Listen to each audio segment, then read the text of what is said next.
இம்மட்டும் உதவி செய்கிற கர்த்தருக்கு ஸ்தோத்திரம் அப்படின்னு மகிழ்ச்சியோடு சொல்ல முடிகிறதா? அல்லது ஒரே பிரச்சனையாக இருக்குது, போராட்டமாக இருக்குது, உபத்திரமாக இருக்குது, என்றைக்கு தான் அந்த பிரச்சனை மாறப்போகுது, அந்த மாதிரி சோர்ந்து போன நிலைமையில் இருக்கிறீங்களா? ஒன்றும் சோர்ந்து போகாதங்க, பயப்படாதங்க. இயேசு அற்புதம் செய்கிறவர். இன்றைக்கு உங்களுக்கு அற்புதம் செய்து உங்களை மகிழ்விக்க போகிறார். கைவிடப்பட்ட நிலைமையில், நம்பிக்கை இழந்து போன நிலைமையில் இந்த நிகழ்ச்சியை நீங்கள் பார்த்து கொண்டிருக்கலாம். இனிமே அவ்வளோதான் அவன் வாழ்க்கை அப்படின்னு ஊரார் சொல்லலாம், சொந்தங்கள் சொல்லலாம், மற்றவங்க பரிகாசம் பண்ணலாம். அவர்கள் வெட்கப்பட்டு போகும்படி அதே இடத்துல கர்த்தர் உங்களை ஆசீர்வதித்து உயர்த்துவதை நீங்கள் பார்ப்பீங்க. உங்களுடைய துக்கம் சந்தோஷமாக மாறும். அதனால் சோர்ந்து போகாமல் இந்த நிகழ்ச்சியில் ஜெபத்தோடு நீங்கள் பங்கு பெற வேண்டும். ஏன்னா இந்த ஜெபிக்கலாம் வாங்க நிகழ்ச்சியில் நாம் நம்முடைய சொந்த காரியங்கள், நம்முடைய அற்புதங்கள், நம்முடைய வாழ்க்கையில் காணப்படுகிற குறைகள் நீங்கி ஆசீர்வாதம் உண்டாகவும் ஜெபிக்கிறோம். ஏனென்று சொன்னால் நிறைய கிறிஸ்தவர் அல்லாத மக்கள் புதுசாக நிறைய பேர் இந்த நிகழ்ச்சியை பார்க்குறீங்க. யாரோ சொன்னாங்க, சொந்தக்காரங்க சொன்னாங்க, நண்பர்கள் சொன்னாங்க, எங்களுக்கு இது மாதிரி பிரச்சனை இருக்குது, ஒரு அற்புதம் நடந்து விடாதான் நீ பார்க்குறீங்க. அதனால தான் இயேசு அப்படிப்பட்ட உங்களை ரொம்ப நேசிக்கிறார். அவர் நான் அடிக்கடி சொல்லுகிற மாதிரி இயேசு மதங்களுக்கெல்லாம் அப்பாற்பட்டவர். நீங்கள் யாராக இருந்தாலும் சரி, இன்றைக்கு இந்த நிகழ்ச்சி ஜெபத்தோட இயேசுவே என் வாழ்க்கையில் ஒரு அற்புதம் செய்யுங்க அப்படின்னு ஜெபத்தோடு நீங்கள் கவனித்து நிகழ்ச்சியில் சேர்ந்து ஜெபிச்சிங்கன்னா உங்களுக்கு அற்புதம் நடந்துவிடும். இப்போ ஒரு வேத வசனத்தை நாம் சில நிமிட நேரம் தியானிக்க போகிறோம். நம்ம கடந்த நாட்களில் நான் எதை பற்றி சொல்லிக்கொண்டே வந்தேன் ஞாபகம் இருக்குதா? இயேசுவை பின்பற்றி இயேசுவோடு உள்ள ஆவிக்குரிய அனுபவங்கள், ரட்சிக்கப்படுவது, பரிசுத்தாவினால் வழிநடத்தப்படுகிற ஒரு அனுபவம், அப்புறம் சீஷர்களாய் மாறுவது, அதை பற்றி தான் ரொம்ப தியானித்து கொண்டே வருகிறோம். சீஷர்கள் என்றால் யார்? நம்ம கிறிஸ்தவர்கள் என்று சொல்லக்கூடாது, இயேசுவின் சீஷன் என்று சொல்ல வேண்டும். நான் விசுவாசின்னு சொல்லக்கூடாது, இனிமேல் நான் இயேசுவை பின்பற்றுகிற சீஷன், I am a disciple of Jesus என்று சொல்ல வேண்டும். அப்படிதான் நம்ம அப்போஸ்தலர் நடபடிகளிலே பார்க்கிறோம். சீஷன், சீஷி என்று எல்லாருமே அழைக்கப்படுகிறார்கள். அதே மாதிரி நாமும் இந்த மாதிரி அர்ப்பணிப்புக்குள்ளே வர வேண்டும். சீஷர்கள் என்றால் தன்னைத்தான் வெறுத்து சிலுவை எடுத்துக்கொண்டு இயேசுவை பின்பற்றுகிறவர்கள்.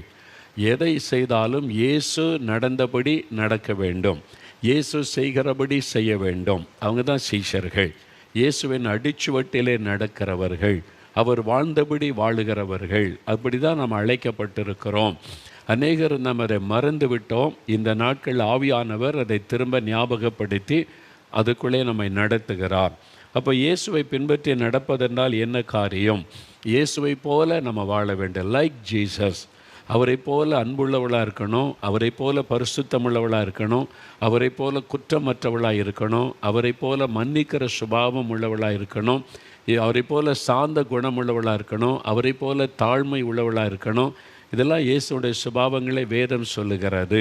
அதை ஒவ்வொன்றாக தியானித்து கொண்டே வருகிறோம். அதே மாதிரி வாழ நம்ம அர்ப்பணித்து ஜெபிக்க ஆவியானவர் நம்ம இயேசுவை போல மறுரூபப்படுத்தி கொண்டே வருகிறார். அதற்காக ஆண்டவருக்கு ஸ்தோத்திரம். நம்ம இதுவரைக்கும் 10 காரியம் இயேசுவின் சுபாவங்களை தியானித்திருக்கிறோம். இயேசுடைய குணங்களை நம்ம தியானித்திருக்கிறோம். இன்றைக்கு ஒரு காரியம் தியானிக்க போகிற 11வது இயேசு கிறிஸ்துவிடத்தில் காணப்பட்ட விசேஷமான ஒரு காரியம். பரிசுத்த லூக்கா எழுதின சுவிசேஷம் 4ஆம் அதிகாரம் 22வது வசனம். லூக்கா 4ஆம் அதிகாரம் 22வது வசனம் பாருங்கள். நம்ம புதிய ஏற்பாட்டில் 83வது பக்கம் எடுத்துட்டிங்களா? எல்லாரும் இயேசுவுக்கு நற்சாட்சி கொடுத்து இயேசுவனுடைய வாயிலிருந்து புறப்பட்ட கிருபையுள்ள வார்த்தைகளை குறித்து ஆச்சரியப்பட்டு என்று வேதம் சொல்லுகிறாரு.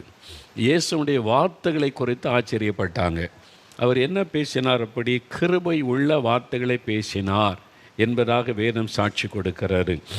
எல்லாரும் அவரை குறித்து சாட்சி கொடுத்தாங்க. அவருடைய பிரசங்கத்தை கேட்ட எல்லாருமே இவர் கிருபையுள்ள வார்த்தைகளை பேசுகிறார் என்று அந்த வார்த்தையினாலே ஆசீர்வதிக்கப்பட்டு சந்தோஷமாக சாட்சி கொடுத்தார்கள்.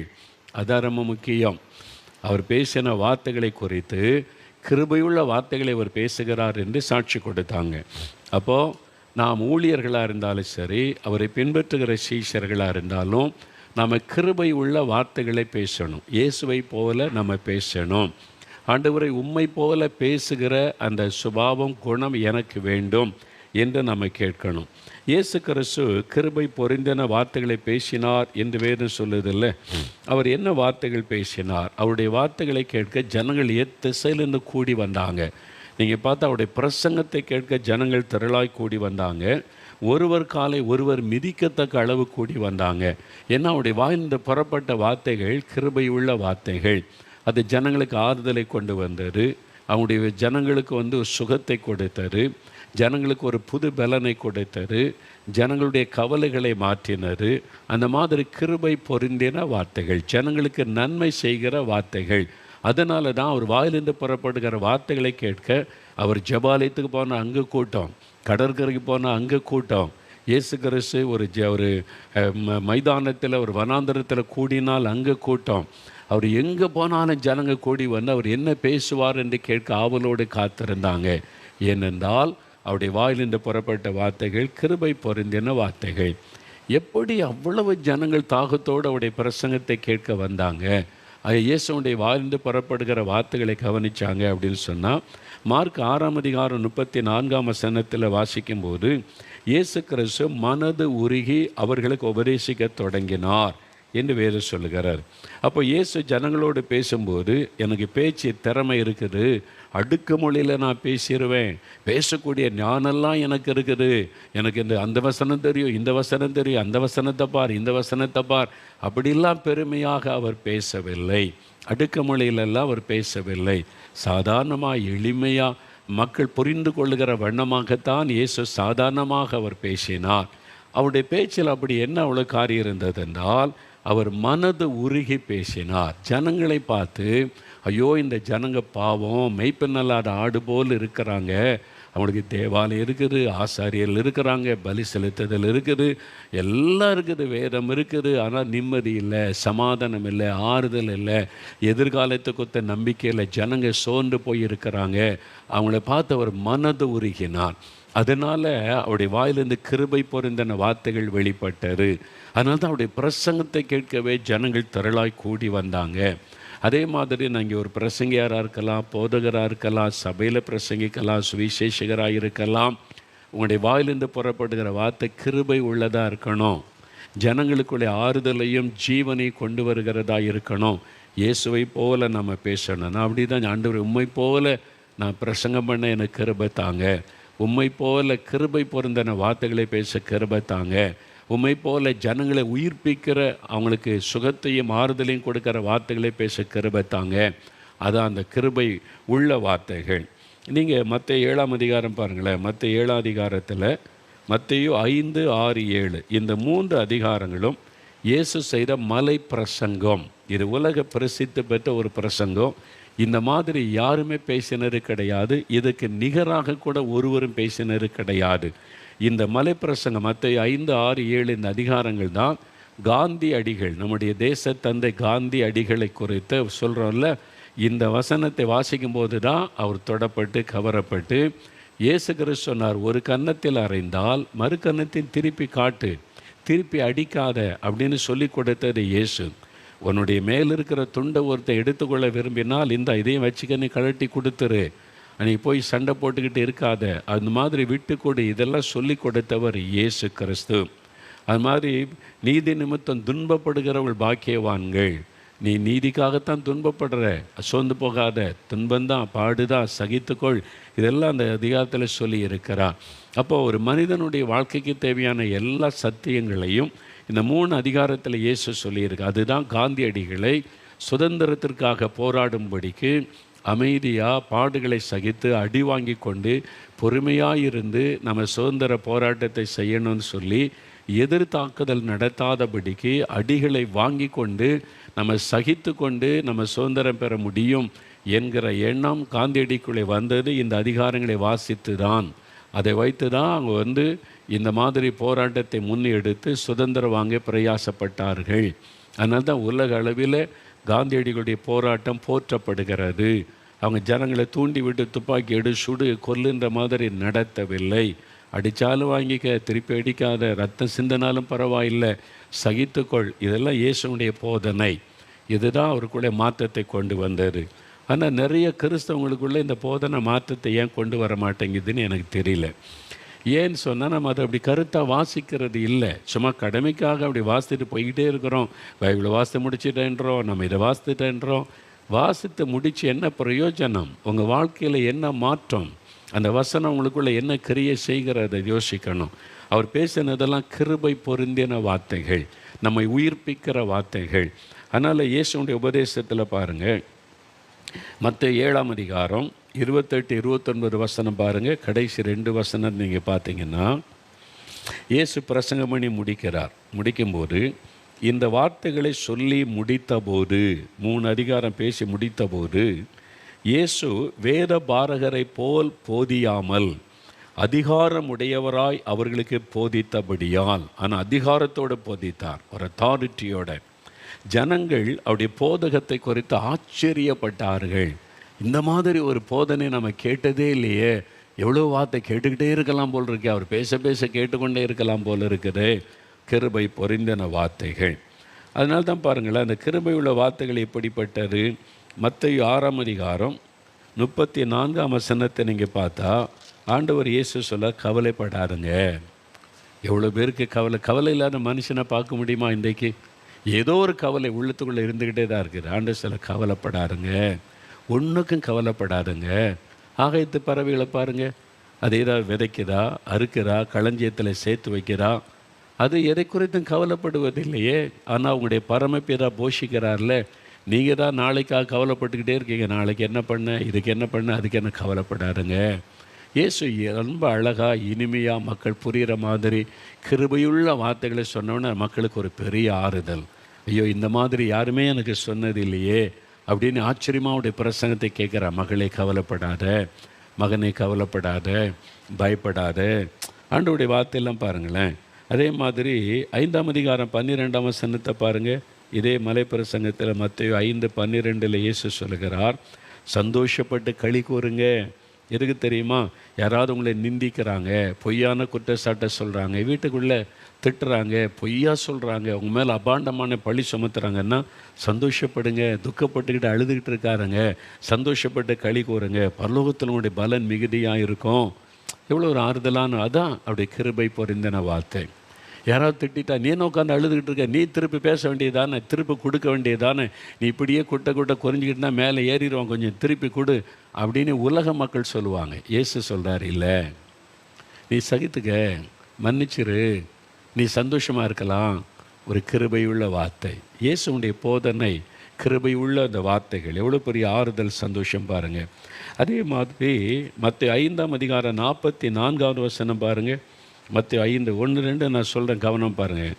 மத்தேயு 5:44 நான் உங்களுக்கு சொல்லுகிறேன், இயேசு சொல்கிறார், உங்கள் சத்துருக்களை சிநேகியுங்கள், உங்களை சபிக்கிறவர்களை ஆசீர்வதியுங்கள், உங்களை பகைக்கிறவர்களுக்கு நன்மை செய்யுங்கள், உங்களை நிந்திக்கிறவர்களுக்காகவும் உங்களை துன்பப்படுத்துகிறவர்களுக்காகவும் ஜெபம் பண்ணுங்கள். இது மாதிரி யாராவது சொல்லி கொடுத்துருக்காங்கன்னு நினைக்கிறீங்க? பொதுவாக சொல்லுவாங்க, எல்லா மதமும் இதை தான் சொல்லுது, எல்லா கடவுளையும் தான் சொல்லுவாங்க. இது சொல்லி சொல்லிய பழகி எல்லா மதமும் அது சொல்லுது, எல்லா கடவுளும் இதை. எந்த கடவுள் எப்போ சொன்னார்? நான் வாசிக்கிறேன். இது மாதிரி சொன்ன ஒருத்தரை காமிங்க பார்ப்போம். இயேசு, நான் உங்களுக்கு சொல்லுகிறேன், உன் சத்துருக்களை சிநேகியுங்கள், சபிக்கிறவர்களை ஆசீர்வதிங்க, உங்களை துன்பப்படுத்துகிறாங்களா அவங்களுக்கு நன்மை செய்யுங்க, உங்களை நிந்தித்து பரிகாசம் பண்ணுறாங்களா அவங்கள ஆசீர்வதித்து ஜெபம் பண்ணுங்க. எவ்வளோ அற்புதமான ஒரு வார்த்தை இல்லை? இது நம்முடைய வாழ்க்கையை புரட்டி போட்டு விடும். நமக்குள்ளே வைராக்கியம், பகை உண்டாகாதபடி அன்பினாலே நம்முடைய இருதயம் நிரப்பப்பட்டு விடும். இதான் இயேசுடைய கிருபை பொருந்தின வார்த்தைகள். இந்த மாதிரி யாரும் பேசி நாங்கள் கேட்டதில்லைன்னு சொல்கிறாங்க. இதான் உண்மை. ஆனால் 19 ரூபா அது எல்லாமே அதை சொல்லுது, இதை சொல்லுதுன்னு வாங்க. என்ன சொல்லுது? நான் வாசிக்கிறேனே, இது மாதிரி வாசிங்க, எடுத்து இப்படி சொல்லி இருக்கிறார், இப்படி நடந்து கொள்ளுங்க அப்படின்னு சொல்லி இயேசு தெளிவாக சொல்லுகிறார். அது வாழ்ந்து காண்பித்தார். அவனை கைது செய்ய வர்றாங்க அநியாயமாக, அவன் காது வெட்டப்படணும். இயேசு அவனுக்கு சுகம் கொடுத்து அவன் ஆறுதல் படுத்தி அனுப்புகிறார். சிலுவையில் அறையிறாங்க, அநியாயமான பொய் பழி சுமத்தி அவரை அடித்து கேவலப்படுத்தி சிலுவையில் தொங்க வைக்கிறான். பிதாவே இவளுக்கு மன்னியும். அவர் என்ன பிரசங்கித்தாரோ அப்படி வாழ்ந்து காண்பித்தார். அதனால தான் அவருடைய வார்த்தையில் அவ்வளோ வல்லமை இருந்தது, கிருபை பொருந்தின அந்த வார்த்தைகள். அது மாத்திரம் இல்லை, நீங்கள் மற்ற 7ஆம் அதிகாரம் 1ஆம் வசனம் பாருங்களேன். இந்த மாதிரி வேறு யாராவது சொன்னதுண்டான்னு நீங்கள் யோசிச்சு பாருங்கள். மற்ற 7ஆம் அதிகாரம் 1ஆம் வசனம், நீங்கள் குற்றவாளிகள் என்று தீர்க்கப்படாதபடிக்கு மற்றவர்களை குற்றவாளிகள் என்று தீர்க்காதிருங்கள். நம்ம டக்குன்னு அடுத்தால குற்றப்படுது, இவர் சரி கிடையாது, இவர் இப்படி பண்ணிட்டார் அப்படி நமக்கு சம்மந்தமே இருக்காது, கண்டம்னேஷன் பண்ணிடுவோம், அவ்வளோதான், நரகத்துக்கு அனுப்பிடுவோம், முடிஞ்சதுன்னு சொல்லி ஆண்டவர் சொல்கிறாரு, நீ மற்றவர்களை குற்றவாளியாக நீங்கள் தீர்க்காதிருங்க. ஏன்னா மற்றவர்களை தீர்க்கிற தீர்ப்பின்படியே உங்களுக்கும் தீர்ப்பு வரும். அது மாதிரி செய்யாதங்க. ஆண்டவர் எவ்வளோ அழகாக சொல்லி கொடுக்குறார் பாருங்கள். மற்றவங்களை குற்றம், வீட்டுக்குள்ளேயே மாமியார் மேலே குற்றம், மருமகள் மேலே குற்றம், கணவன் மனைவி மேலே குற்றம், மனைவி புருஷனை குற்றப்படுத்துவது, பிள்ளைகள் பெற்றோரை யோசிச்சு பாருங்கள். இந்த குற்றப்படுத்தியே சமாதானம் எல்லாம் போய்விட்டது, குடும்ப சந்தோஷம் போய்விட்டது. ஆண்டவர் சொல்கிறார், ஒருத்தருக்கு ஏன் குற்றவாளியாக தீர்க்கிறீங்க, குற்றவாளி என்று தீர்க்காதிருங்கள் ஆண்டவர் சொல்லி கொடுக்கிறார். அப்போ ஆறுதலாக ஆண்டவர் பேசுகிறார். பக்தி விருத்திக்கு ஏதுவானதை ஆண்டவர் பேசுகிறதை நீங்கள் பார்க்க முடியும். ஏன் நீங்கள் மற்றவங்களை குற்றப்படுத்தாதுங்கன்னு ஆண்டவர் சொல்கிறார் தெரியுமா? ஆண்டவர் எப்போவுமே யாரையும் குற்றப்படுத்துவதில்லை. இயேசுடைய பிரசங்கத்தை பாருங்கள், யாரையும் அவர் குற்றப்படுத்தினதே இல்லை. வேற பாருகிறே பரிசேரே உங்களுக்கு ஐயோ, அது சொல்லார். எப்போன்னா அவருடைய இப்போ ஊழியத்தினுடைய 3.5 ஆண்டு ஊழியத்தின் கடைசி பகுதியில் அவங்க மனம் திரும்பாமல் நிர்விசாரமாக இருந்து மக்களையெல்லாம் பாதிப்புக்குள்ளாக்கி அவங்க போதனை சரியில்லை, வாழ்க்கை சரியில்லைன்ன உடனே வேதபாரகரை பரிசேரே உங்களுக்கு ஐயோ ஆண்டவர் கடினமாக சொல்கிறார். சில பட்டணங்களை கப்பர்நோகமே உனக்கு ஐயோ, அந்த மாதிரி ஆண்டவர் பேசினாரே தவிர வேதபாரகர் எவ்வளோ பேர் இருக்காங்க, பரிசேர் எவ்வளோ பேர் இருக்காங்க. யாரையாவது பேர் சொல்லி திட்டினாரா? அவன் பேரை சொல்லி உனக்கு ஐயோடா அப்படின்னு இயேசு யாராவது சொன்னாரா? இல்லை. ஏன்னா அதில் நல்லவங்களும் இருந்தாங்க, கெட்டவங்களும் இருந்தாங்க. பரிசேரில் வேதத்தை உண்மையாக கடைப்பிடித்து நடக்கிற நல்லவங்களும் இருந்தாங்க, இயேசுவின் போதனை கேட்டு மனம் திரும்பினவங்க இருந்தாங்க. என்ன சொன்னாலும் நாங்கள் மனம் திரும்ப மாட்டோம், நாங்கள் இப்படி தான் இருப்போன்னு நிர்விசாரத்தோடு இருந்தவங்களும் இருந்தாங்க. அதனால் ஆண்டவர் யாரையும் பாருங்கள் பேர் சொல்லி இவங்க தான் குற்றவாளின்னு கை நீட்டி யாரையும் சொல்லவில்லை. அவர் பொதுவாக எல்லாருக்குமே போதனை கொடுத்தார், பொதுவாக கடிந்து கொண்டார். அதைத்தான் இயேசுடைய ஊழியத்தில் நம்ம பார்க்க முடியும். ஆனால் இன்றைக்கு நாம் ஊழியக்காரர்கள் ஒரு ஆளை பேர் சொல்லி திட்டுறது, ஊழியக்காரன் பேர் சொல்லி திட்டுறது, இவர் என்ன கரெக்டாக அவ்வளோதான் சொல்லி பரிகாசம் பண்ணுவது, இது கர்த்தருடைய ஒரு வழி அல்ல, இயேசுவனுடைய ஒரு வழி அல்ல. சிலர் உடனே சொன்னான் யோவான் ஸ்நானகன் ஆக்கும் அப்படின்னு. யோவான் ஸ்நானகன் நேரில் வந்தவங்கள பார்த்து நேரில் சொன்னார். நீங்கள் பாருங்கள், யோவான் ஸ்நானகன் விரியன் பாம்பு குட்டிகளேன்னு யாரும் சொன்னார்? நேரில் வந்தவங்கள பார்த்து மனம் திரும்பு, நீ விரியன் பாம்பு குட்டி, உன் உள்ளத்தில் அப்படி விஷம் இருக்குது அப்படின்னு பேசினார். அவரை தேடி வந்தவங்கள டைரெக்டாக பேசி இப்படி செய்யுங்கன்னு சொன்னார். யாரோ ஒருத்தனை இல்லை, அதிகாரத்தில் உள்ளவங்களையும் தவறை கண்டித்து பேசினார், அவ்வளவுதான். மற்றபடி யார் மேலே ஒரு பகையோ உணர்வோ தன்னுடைய பெருமைக்காக அடுத்தவங்களை திட்டி பேசுகிறது அதெல்லாம் இல்லை. இன்றைக்கி வாட்ஸ்அப்பில் பாருங்கள், யாரோ என்னென்னோ பேசுகிறாங்க, ஊழியக்காரனை பற்றி, அடுத்தவங்களை பற்றி. அரசியல்வாதிகளும் அப்படி தான், பொதுவாகவர்களும் அப்படி தான். இந்த பேர் யூடியூபராக, அவங்களுக்கு பேர் யூடியூபர். அவங்க என்ன பண்ணாங்க தெரியுமா? அவங்களுக்கு நிறைய பேருக்கு தெரியுமா? அவங்க யூடியூப் சேனல் ஆரம்பித்து நீங்கள் சப்ஸ்கிரைப் பண்ணுங்கள் லைக் பண்ணுங்கன்னு சொல்கிறாங்களா? ஏன் சொல்கிறாங்க தெரியுமா? இதில் எவ்வளோ பேர் சப்ஸ்கிரைப் பண்ணுறீங்களோ அவங்களுக்கு காசு வரும். நிறைய பேர் பார்க்க அதில் விளம்பரம் போட்டு அவங்க காசு சம்பாதிக்கிறாங்க. அதில் ஒரு பெர்சன்டேஜ் இந்த யூடியூபருக்கு கிடைக்கும். இவங்க வீட்டில் உட்காந்துட்டு பணம் சம்பாதிக்கிறதுக்கு தான் யூடியூப் சேனல் நடத்துகிறாங்க, பணம் சம்பாதிக்கிறதுக்கு. அப்போ நிறைய காசு அவங்களுக்கு வரும். அப்போ எவ்வளோ பேர் பார்க்குறாங்களோ அவ்வளோ காசு வரும். அப்போ எவ்வளோ பேர், நிறைய பேரை பார்க்க வைக்கணும், என்ன பண்ணணும்? அவன்கிட்ட பேசுகிறதுக்கு நல்ல செய்தியே கிடையாது, அவன் பேசுகிறது ஒருத்தரும் கேட்க மாட்டாங்க. அப்போது பிரபலமான ஆளை திட்டுனா, அப்படி ஒரு தலைப்பை போட்டு மோகன்லாஸ் அப்படி பண்ணார் இப்படி பண்ணார்னு பேசுனா, அதை பாப்பா உடனே என்ன நடந்தது அப்படின்னு, அப்போ அவனுக்கு காசு வரும். அடுத்த ஊழியக்காரரை கிரிட்டிசைஸ் பண்ணி திட்டி பணம் சம்பாதிக்கிற கேவலமான காரியத்தை செய்கிறவங்க தான் இந்த பரிகாசம் பண்ணுகிற யூடியூபர்ஸ்.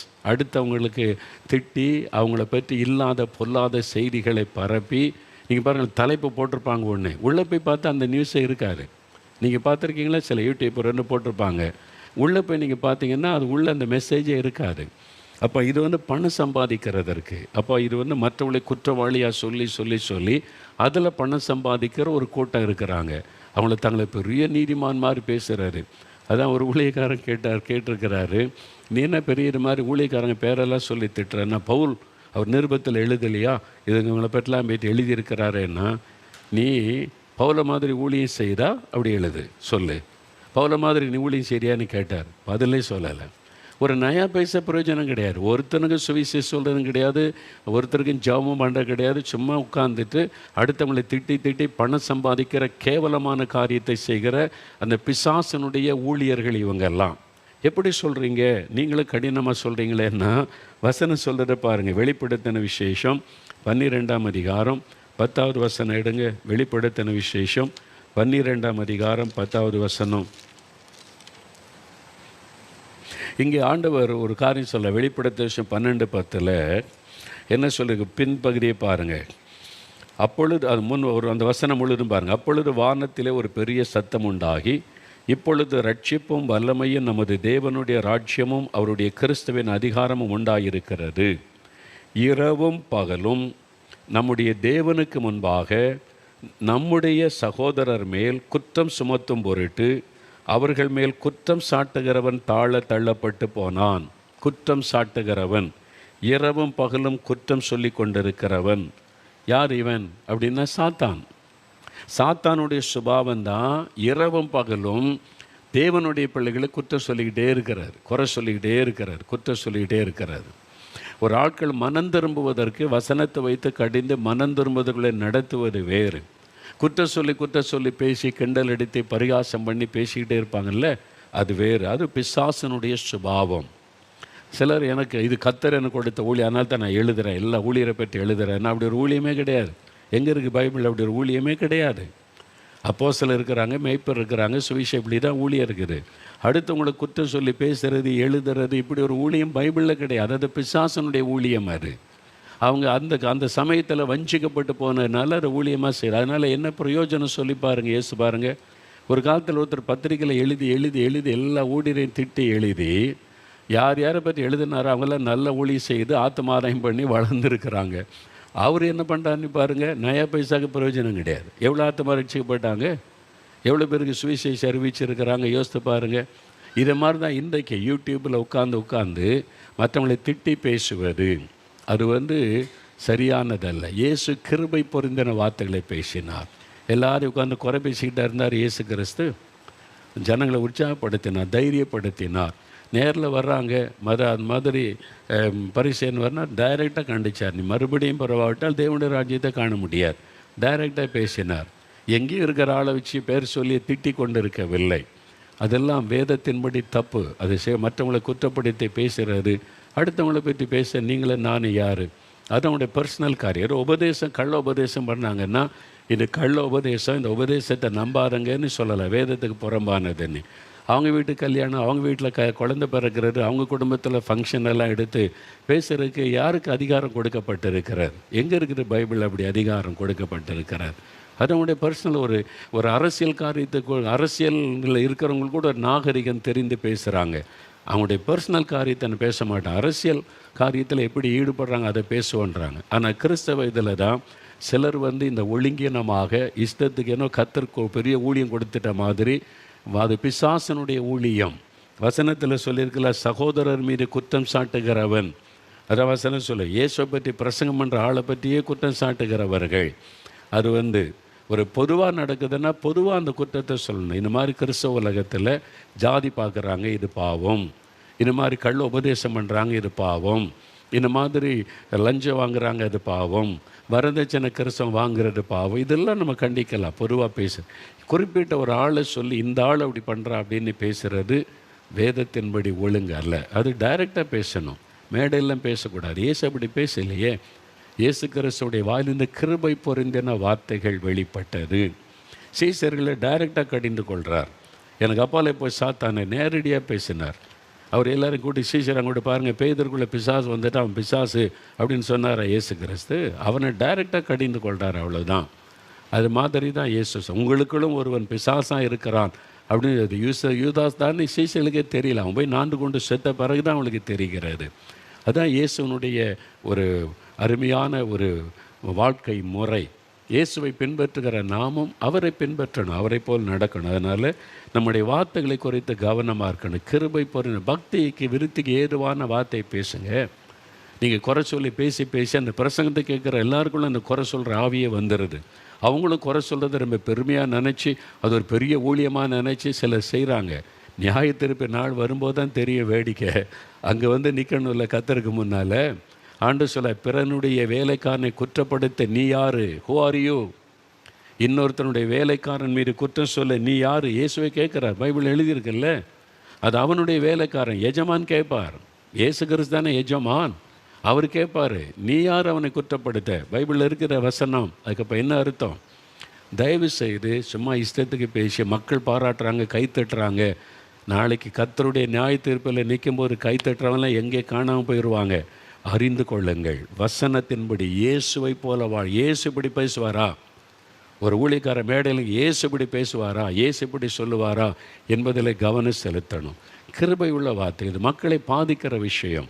அதனால் நம்ம பேசுகிற வார்த்தையில் கவனம் இருக்கணும், கனிவு இருக்கணும். அது மாதிரி வீட்டுகளில் கூட எல்லா தேவ பிள்ளைகளும் உங்கள் வீட்டில் எத்தனை பேர் கனிவாக பேசுகிறீங்க, அன்பாக பேசுகிறீங்க, கிருபை உள்ள வார்த்தை பேசுகிறீங்க? எப்போவுமே சிடு நீ கோவப்பட்டு எரிச்சலோட மற்றவங்கள பற்றி பேசி குற்றப்படுத்தி வீட்டிலையே சமாதானம் இல்லை. ஏன்னா உங்கள் வாயிலேருந்து கிருபை உள்ள வார்த்தை வர மாட்டேங்குது.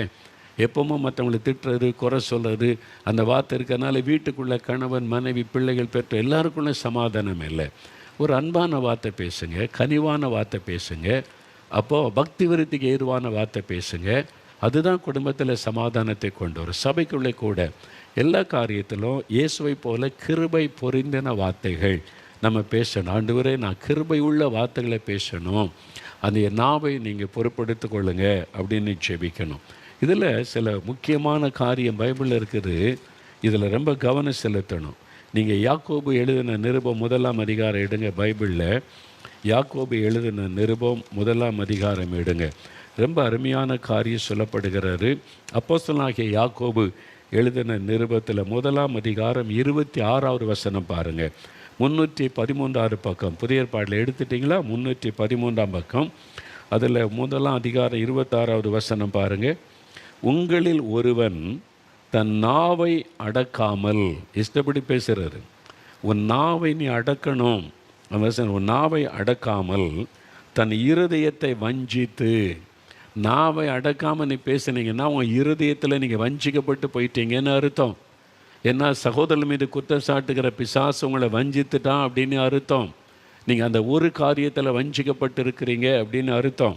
அப்போ தன் இருதயத்தை வஞ்சித்து தன்னை தேவ பக்தி உள்ளவன் என்று எண்ணினால் அவனுடைய தேவ பக்தி வீணாக இருக்கும்.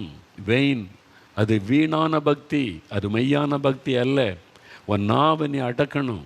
உன் நாவில் கண்டதையும் பேசக்கூடாது. அதுதான் வசனம் சொல்லுகிற காரியம். இப்போ நாவை அடக்க வேண்டும் என்று வேதம் சொல்லுது. இந்த யாக்கோபை நல்லா பாருங்கள். இந்த நாவை அடக்காமல் நான் ரொம்ப பக்தியாக இருக்கிறேன், நீ உருண்டு புரண்டு சாமி கும்பிட்டாலும் உன் நாவை அடக்கலைன்னா இது வெளி வேஷம், உன் தேவ பக்தி வீண். அப்படி தான் வசனம் சொல்லுகிறாரு.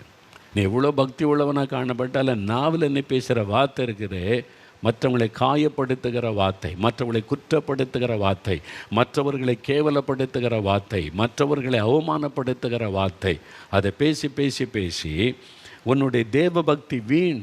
அது வீணான தேவ பக்தின்னு வசனம் சொல்லுகிறார். நீ ரொம்ப பக்தி உள்ளவன்னு நினச்சா நீ சும்மா ஏமாந்து போகாத, உன் வீணான பக்தி அப்படின்னு வசனம் சொல்லுகிறார். இப்போது 3ஆம் அதிகாரம், யாக்கோபு 3ஆம் அதிகாரத்தில் 3ஆம் வசனம் முதல் பாருங்கள். 314 பக்கம் புதிய ஏற்பாடில் எடுத்துட்டிங்களா?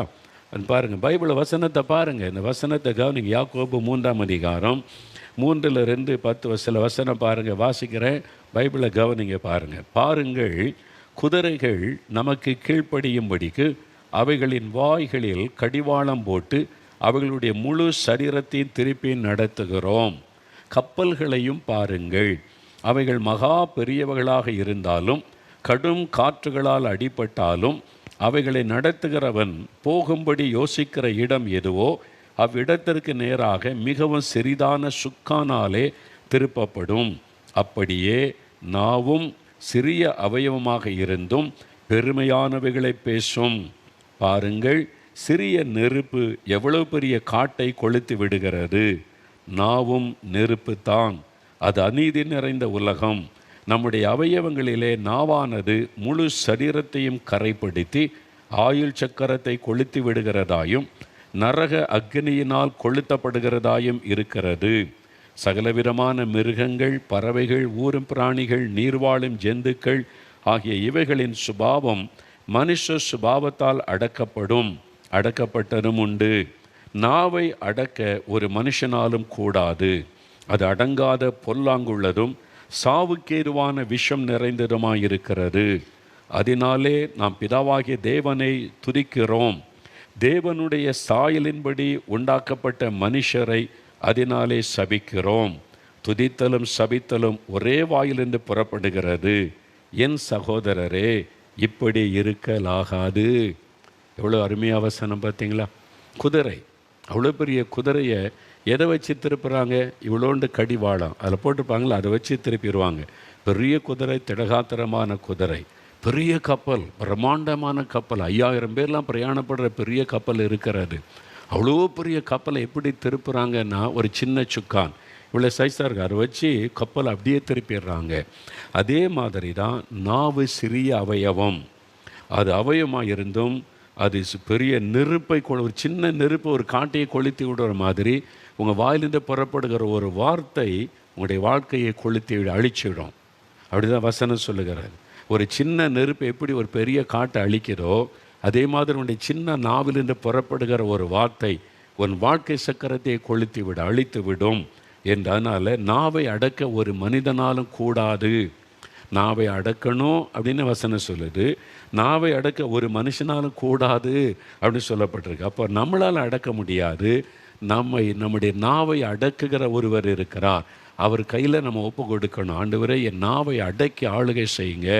என் நாவில் இப்படி பெருமையான வார்த்தை பேசக்கூடாது, அடுத்தவங்களை பற்றி பேசக்கூடாது, கிருபை பொருந்தின வார்த்தை வரணும், யாரையும் காயப்படுத்தும்படி நான் பேசிவிடக்கூடாது. என் நாவை நீங்கள் அடக்கணும்னு நாவை ஆண்டவருக்கு ஒப்பு கொடுக்கணும். உங்கள் நாவை ஒப்பு கொடுத்துட்டிங்கன்னா உங்கள் குடும்பத்துக்குள்ளே சமாதானம் வந்துவிடும். நிறைய குடும்ப சமாதானம் பாதிக்கப்படுவது கணவன் வாயிலிருந்து புறப்படுகிற ஒரு வார்த்தை, மனைவியினுடைய வாயிலிருந்து புறப்படுகிற ஒரு வார்த்தை நிறைய பேருடைய உள்ளத்தை உடைத்து காயப்படுத்தி விடும். அது வாழ்நாள் முழுவதும் அது வேதனை கொண்டு வந்துவிடும். கசப்பையும் வெறுப்பையும் உள்ளத்திலே விதைத்து விடும். அதனால தான் உங்களுடைய நாவை குறித்து ஜாக்கிரதையாக இருங்கன்னு வேதம் எச்சரிக்கிறது. நாவை ஆண்டவருக்கு ஒப்பு கொடுக்க வேண்டும். நாவை ஆவியானவர் ஆளுகை செய்ய இடம் கொடுக்கணும். நீங்கள் பாருங்களேன், இயேசு கிறிஸ்து 3.5 ஆண்டு காலம் எவ்வளவோ பேசினார். அவரை பரிகாசம் பண்ணுறாங்க, கேலி பண்ணுறாங்க, கேள்வி கேட்குறாங்க, எல்லாத்துக்கும் பதில் சொன்னார். எந்த இடத்துலையாவது நான் அவசரப்பட்டு பேசிட்டேன், ஐம் சாரி, இந்த வார்த்தை பேசியிருக்கூடாது, நீ மன்னிப்பு கேட்ட மாதிரி ஏதாவது இருக்க பைபிளில்? கிடையாது. ஏன் தெரியுமா? பேச முன்னால் அவர் யோசித்தார், ஜெபம் பண்ணினார். நம்ம பேசிட்டு அப்புறம் உட்காந்து ஐயோ இப்படி பேசிட்டேன், இப்படி பேசிடக்கூடாது, அதனால் பாதிப்பை உண்டாக்கி விட்டு நம்ம யோசிப்போம். அதனால் தயவு செய்து உங்களுடைய வாயிலிருந்து வார்த்தை வர முன்னால் நீங்கள் அது என்ன, இந்த வார்த்தை எப்படிப்பட்டதுன்னு யோசித்து ஜெபம் பண்ணி இந்த வார்த்தை பேசலாமா சொல்லலாமான்னு பேசணும். நாங்கள் மேடையிலேருந்து பேசுகிறதில்ல உங்கள் மத்தியில். இத்தனை 45 வருஷமாக பிரசங்க ஊழியம் செய்கிறேன். இன்றைக்கு மேடையில் ஏறும்போது கூட நான் முழங்கால் போட்டிட்டு ஜெபித்த, ஆண்டவரே நாவை நீங்கள் பொறுப்பெடுங்க, உமக்கு சித்தமில்லாத எதையும் நான் பேசிடக்கூடாது, ஆண்டவரே மாம்சத்தில் எதையும் நான் பேசிடக்கூடாது, ஆவியானவர் என் நாவை பயன்படுத்தி பேசுங்க, ஒப்பு கொடுத்து ஜெபிச்சுட்டு தான் இன்றைக்கு நான் மேடையில் ஏறி பிரசங்கம் பண்ணுவது. மாம்சத்தில் மனுஷகத்தில் மாம்ச வைராக்கியத்தில் பேசினா பிரசங்கம் நல்லாயிருக்கும், வீரமாக தான் இருக்கும். ஆனால் அது பெரிய விளைவுகளை பாதிப்புகளை உண்டாக்கிவிடும். அதனால தான் ஆண்டவர்கிட்ட ஒப்பு கொடுத்து ஜெபிப்பார். ஏன்னா நம்ம பேசுகிறது நமக்கு கரெக்டாக தெரியும். அடுத்தவங்க பார்வையில் எப்படி இருக்குதுன்னு யோசிக்கணும். நான் தப்பாக ஒன்று சொல்லலையேன்னு நினைப்போம். நமக்கு அது தப்பாக இல்லை, அதை எடுத்துக்கொள்ளுகிற அவங்களுக்கு அது தப்பாக தெரியும். அப்போ பேசுறதுக்கு முன்னால் நம்ம என்ன யோசிக்கணும்? நம்ம இந்த வார்த்தையை சொல்கிறோமே, அவங்க அதை எப்படி புரிந்து கொள்ளுவாங்க, அந்த வார்த்தையை அவங்க எப்படி எடுத்துக்கொள்ளுவாங்க, அது அவங்களுக்கு பாதிப்பை உண்டாக்குமா, நான் நினைக்கிற மாதிரி சரியாக எடுத்துக்கொள்ளுவாங்களா, இதெல்லாம் யோசித்து ஜெபம் பண்ணி பேசணும். அப்போ தான் அது பாதிப்பை உண்டாக்காது. நம்ம என்ன சொல்ல, நான் கரெக்டாக தான் பேசுகிறேன், நான் பேசலன்னு தப்பு, கரெக்ட் தானே? கரெக்டு தான், அது உலகத்தின் பார்வையிலே கரெக்டு. ஆவிக்குறை நிலைமையில தவறு. அப்படி நம்ம பேசக்கூடாது. உங்கள் வாயில் இந்த வார்த்தை வரக்கூடாது. பல சமயம் நான் பேசிட்டு ஆண்டவர்கிட்ட போய் அழுது மன்னிப்பு கேட்டிருக்கேன். ஆண்டவரே, இந்த இடத்துல அப்படி பேசிடக்கூடாது, நான் பேசிட்டேனே, உம்மை துக்கப்படுத்திட்டேனே, அவங்கள காயப்படுத்திட்டேனே, ஆண்டவர்கிட்ட அழுது நான் ஜெபம் பண்ணி மன்னிப்பு கேட்டிருக்கிறேன். அப்போது ஆண்டவர் சொன்னார், பேசுகிறதுக்கு பொறுமையாரு, அவசரப்பட்டு பேசாதங்க, ஒரு காரியத்தை உள்வாங்கி நிதானமாக ஜெபம் பண்ணி அதன் பிறகு பேசுங்க. இயேசு கிறிஸ்து எந்த இடத்துல அவசரப்பட்டு பேசவே இல்லை. அவருடைய வார்த்தையிலே குற்றம் கண்டுபிடிக்கிறதுக்கு ஒரு கூட்டம் வந்துக்கிட்டே இருந்தாங்க. ஒரு விபச்சார ஸ்திரியை கொண்டு வந்து நிறுத்தி, மோசே நியாயப்பிரமாணத்தில் இருக்கு, விபச்சாரம் செய்கிற பெண்ணை கல்லெறிந்து கொல்லணும், அதனால் இவன் மேலே கல்லெறியணும், இப்போ நீங்கள் என்ன சொல்கிறீங்க அப்படின்னு கேட்குறாங்க. அவங்கெல்லாம் வேத பரிசையெல்லாம் இருக்கிறாங்க, பைபிளை வச்சுருக்கிறாங்க. உனக்கு வசனம் தெரியல, நீ போய் அதன்படி செஞ்சிட வேண்டியதானே. இயேசு கிறிஸ்துவை ஏன் கூட்டிகிட்டு வந்த? அவரை குற்றப்படுத்தணும், அவருடைய பேச்சில் நம்ம குற்றப்படுத்திடணும், ஏதாவது ஒன்று அவசரப்பட்டு பேச வச்சு அதில் அவர் குற்றப்படுத்திடணும்னு சொல்லி திரும்ப திரும்ப கேட்குறாங்க. இயேசு அமைதியாகவே இருக்கிறார், எழுதிக்கிட்டே இருக்கிறார் அமைதியாக. ஏன் அவர் அமைதியாக டக்குன்னு பதில் சொல்லியிருக்கிறான்ல, நீங்களாம் பாவம் செய்யலையா, யார்கிட்ட பாவம் இல்லை, ஓன்ட்ட இல்லையா, ஓன்ட்ட இல்லையா, நீ யோக்கியனா அப்படின்லாம் பேசியிருந்தால் பயந்துருப்பாங்க. இயேசு அவளை நிதானமாக எழுதிக்கிட்டே இருக்கிறார். ஆண்டவர் இவங்களுக்கு என்ன பதில் சொல்கிற மனசில் ஜெபம் பண்ணிக்கிட்டே இருந்திருப்பார். இவங்களுக்கு என்ன பதில் சொல்கிறது? பிதாகிட்டேருந்து செய்தியை வாங்கி ஆண்டவர் சொல்கிறாரு, உங்களில் பாவம் இல்லாதவன் முதலாவது, எவ்வளோ சிம்பிளாக சொல்கிறார், முதலாவது கல்லெறிய கடவன். யார்கிட்ட பாவம் இல்லையோ நீ முதல் கல்லெறின்னு அவர் பாடல் எழுதிக்கிட்டே இருக்கிறார். அவ்வளோதான், ஒரே ஒரு சிம்பிள் வார்த்தை. வேறு வாக்குவாதம் பண்ணலை, விதண்டாவாதம் பண்ணலை. நீ யோக்கியனா, நீ இவங்களை கூப்பிட்டு வந்திருக்கிற, உன் பாவம் எனக்கு தெரியாதா, நீ என்கிட்ட குற்றம் கண்டுபிடிக்க வந்திருக்க, ஒன்றும் அவர் பேசலை. அமைதியாக ஒரே சிம்பிளான ஒரு வார்த்தை. இப்படி நம்ம மாறணும், நம்ம ஒவ்வொருவரும் மாறணும். இயேசுவை பின்பற்றுகிற சீஷர்கள் பொறுமையாக இருக்க, அமைதியாக இருக்க, யார் என்ன பேசினாலும் பொறுமையாக கவனித்து பதில் சொல்லணுமா வேண்டாமா? பாருங்கள், நிறைய பேர் பேசிட்டு யூடியூப் பேசிட்டு நான் என்ன பதில் சொல்வேன்னு பார்க்குறாங்க, கேட்குறாங்க. ஆண்டவர்கிட்ட கேட்டால் நீ ஒன்றும் பேசாத, நான் உனக்கு கொடுத்த ஊழியத்தை அதுக்கே நேரம் போதில்லை. நமக்கு கத்தர் கொடுத்த ஊழியத்தை செய்ய வேண்டிய காலையிலேருந்து மதியானம் வரைக்கும் போலீஸ் ஊழியர் இங்கே கூட்டம் நடைபெற்றது. 1000 பேர்கிட்ட வந்திருந்தாங்க. அவங்களுக்கு பிரசங்கம் பண்ண முடித்து, நேற்றைக்கு வரைக்கும் இன்னொரு ஊழியம், நாளைக்கு அடுத்த ஊழியம், அடுத்த நாள். நமக்கு அதுக்கே நேரம் போதில்லை ஊழியம் செய்கிறதுக்கு, ஜெபிக்க, தியானிக்க, மக்களுக்கு செய்தி சொல்ல. இவன் பேசுகிறதுக்கு பதில் சொல்கிறதுக்கு நமக்கு எங்கே நேரம் இருக்குது? நம்ம என்ன சொல்கிறோமோ அதை வச்சு மறுபடியும் பிரச்சனை உண்டாக்கி யூடியூப்பில் லைக் வாங்கணும், காசு சம்பாதிக்கிறதுக்கு. அதுக்கு தான் உங்களுக்கு இல்லைன்னு சொல்லுங்கள் பார்ப்போம். அப்போ உங்களுக்கு காசு வருது, இயேசுடைய ஊழியத்துக்கு காசு வருது, அது எனக்கு இல்லை, ஊழியத்துக்கு ஒரு பைசா நான் எடுப்பதில்லை. நம்முடைய ஊழியத்தில் யூடியூப்பில் போகுதில்லை, அதுக்கு காசு வருது, டாலர்ஸ் வருது, அக்கௌண்ட் வச்சுருக்கிறோம், எல்லாம் ஊழியத்துக்கு. அவனுக்கு வருது, ஊழியத்துக்கு செலவு பண்ணுறான்னு கேளுங்க. அவன் சொந்தத்துக்கு அதை வச்சு சோக் பண்ணிக்கிட்டு அலைகிறான். அவன் பேசி பேசி அடுத்தவங்களை திட்டி திட்டி திட்டி காசு சம்பாதிச்சு அதை வச்சுட்டு ஜாலியாக அலைகிறாங்க. நமக்கு வர்ற காசு முழுதும் ஊழியத்துக்கு. 5 பைசா நான் எடுப்பதில்லை, அக்கௌண்ட்டில் போகுது, எல்லாமே அக்கௌண்ட்டில் இருக்குது. சுவிசேஷத்தை அறிவிக்க பயன்படுத்துகிறோம். அவங்கள்ட்ட கேட்டு பாருங்கள், உனக்கு வரக்கூடிய பணத்தை எதுக்கு செலவு பண்ணன்னு கேளுங்க. அவங்க சொந்த செலவுக்கு பயன்படுத்துகிறாங்க. அதை வச்சுட்டு அடுத்தவங்களை திட்டி திட்டி பணம் சம்பாதிப்பார். எவ்வளோ கேவலமான அசிங்கமான கருது, பிசாசனுடைய ஊழியம்.